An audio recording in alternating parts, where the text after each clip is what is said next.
بسم اللہ الرحمن الرحیم۔ حضرت بایزید بسطامی علیہ رحمہ بسطام کے لوگوں کی تربیت کر رہے تھے۔ کسی محلے کے کونے میں آ کر ایک فحاشہ عورت بیٹھ گئی۔ لوگوں کا دین ایمان اجاڑنے لگی۔ کسی نے کہا، بایزید، تیرا شہر لٹ رہا ہے، جس کو تو نے اشکوں سے سیراب کیا تھا، تیرا شہر لٹ رہا ہے۔ آپ نے پوچھا، کیا ہوا؟ لوگوں نے کہانی سنائی۔ بایزید بسطامی نے مصلی اٹھایا اور اس فحاشہ عورت کے دروازے کے آگے مصلی بچھا لیا۔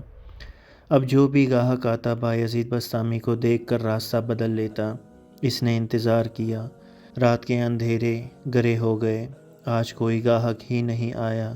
اس نے کھڑکی سے جھانک کر دیکھا، ایک بوڑھا بابا بیٹھا ہوا ہے، ہاتھ میں تسبیح ہے، مصلی بچھایا ہوا ہے۔ نیچے اتر کر کہنے لگی، بابا، اللہ کو یاد کرنے کے لیے اور توڑی جگہ ہیں، تجھے میرے گھر کی گلی ہی ملی، میرا راستہ روک لیا۔ بابا کہنے لگا، کیا مسئلہ ہے تجھے؟ وہ کہنے لگی، میرے گاہک رکے ہوئے ہیں۔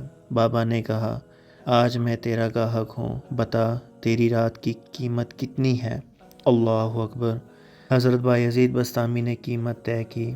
آپ جب اس کے گھر کی چھت پر چڑھنے لگے تو لوگ دیکھ رہے تھے۔ کہا، مالک، اگر بایزید بھی اجڑ گیا تو ہم روشنی کہاں سے لیں گے؟ بایزید بھی ایک فحاشہ عورت کی چھت پر چڑھ رہا ہے، اگر یہ بھی چراغ بجھ گیا تو زمانے کو اجالا کہاں سے ملے گا؟ لیکن قدرت کو کچھ اور ہی منظور تھا۔ بابا جی نے کہا، مصلی بچھا لے، جو میں کرتا جاؤں وہ تم کرتے جانا۔ پہلے وضو کیا، عورت نے بھی کر لیا، پھر مصلی پر آئے، وہ بھی پیچھے کھڑی ہو گئی۔ پھر بایزید بسطامی نے قیام کیا، اس نے بھی کیا، پھر رکوع کیا، اس نے بھی کیا، پھر حضرت جب سجدے میں گئے، وہ بھی گئی۔ بایزید رو پڑے۔ کہا، مالک، بایزید کا اتنا ہی کام تھا کہ اس کا سر تیری چوکھٹ تک جھکا دے۔ مالک، یہاں تک لانا میرا کام تھا، اس کے دل کی دنیا بدلنا تیرا کام ہے۔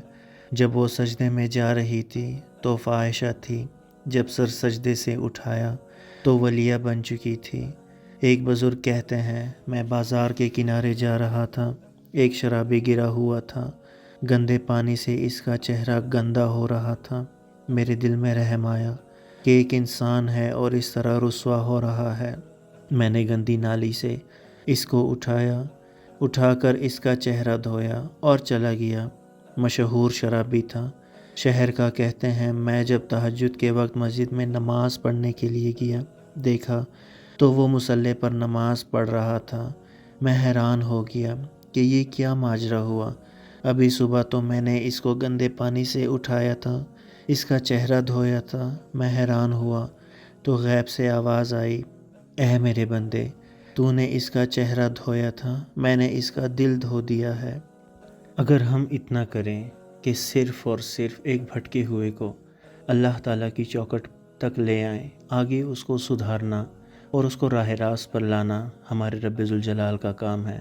اللہ تعالیٰ ہمیں بھٹکے ہوئوں کو راستے پر لانے کی توفیق عطا فرمائے، آمین یا رب العالمین۔ درود پاک پڑھیں۔